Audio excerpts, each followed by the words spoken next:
Welcome back to Elevator Paso, guys. Today we're going to be talking with Vladimir, the director of the El Paso Museum of History, who is going to be telling us a little bit about what exhibits they have going on and what their involvement has been in. It has changed in the last few years. Uh, Vladimir, welcome to the show, and thank you so Thank much you. for the opportunity. Thank you. Glad to be here and share some of the information about what's going on at the History Museum. Tell us about that. What exhibits are going on right now? Well, I think one of the major attractions over the past few years probably has been the addition of the digital wall outside in the Hunt Family Pavilion, which continues to be a very major resource.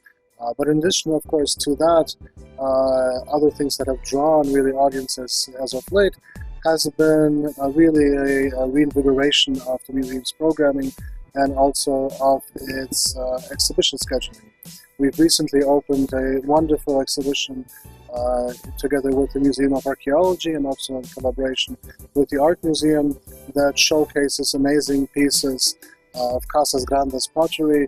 It's from Fire and Earth, and you can see some of the examples right here behind us.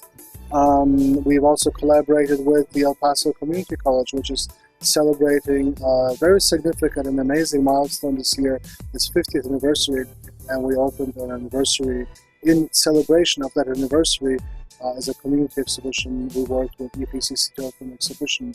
We are able to host for the probably next 24 months one of the most famous murals by Tom Lee as well, that moved to us from the public library, while some changes are being made to that physical structure. And just recently we also opened in June two installations for Pride Month, Pride Cinema. Right now, actually, we are in the midst of the new installation of our permanent exhibition, which is called Changing Paths.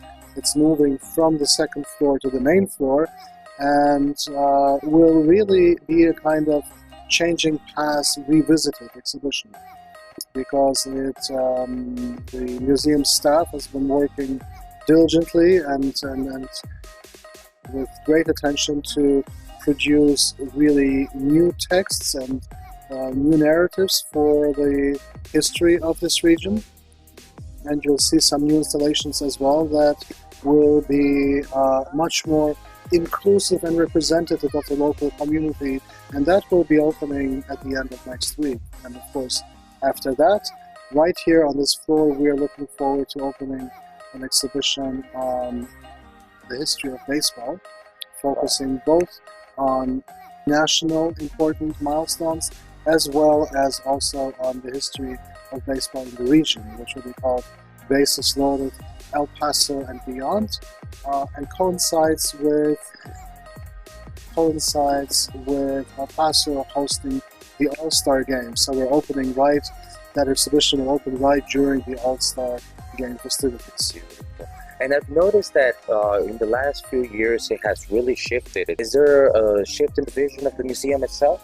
Well, I think that our vision is to be a museum for the community that addresses the history of the community and really represents that as well. And we can say that that is represented both in our programming and our exhibitions, as well as also in staff's approach to that kind of work. It's actually a very big responsibility. It's a certain trust that the public really invests in us to be able to present really all aspects of local history and even much broader as well, like culture. Of course, right here where we are in this region on the border, that allows us to also focus on probably much broader issues than before, and for us it's a wonderful challenge, and I think the entire staff is very encouraged by that. We've seen an increase in our attendance, and then we've received some very encouraging and positive feedback in that regard, and with so much programming that's coming our way, we are really looking forward to also collaborate with some of the other departments within the city and some of the other cultural institutions. A lot of programming right now includes even the streetcars, which, as you probably know, stop right in front of our museum. So there are some really wonderful opportunities to work with the streetcar. Our plans for a major installation, for an arch installation devoted to Lucha Libre Awesome. in 2021. Very cool. So what plays into the decision of what gets exhibited? Well, we are always considering various proposals that come our way.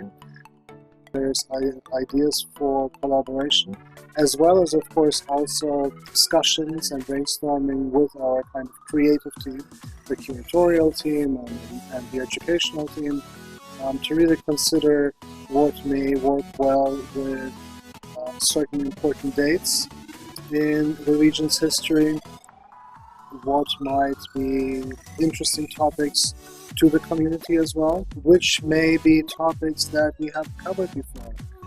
Very often there are interesting themes that have probably been underrepresented at times. So we try to think about, those different areas that can allow us also to open up a chapter that may have not been focused on before. And of course there's so much because the regional history is incredibly rich, and there's great interest. And we thank you so much for the opportunity to visit with you. I hope we could continue to follow through and Absolutely, we would love for you to return, and I hope that you'll be here to see our next exhibitions that are opening up. we sure will. Thank you. Thanks, appreciate it.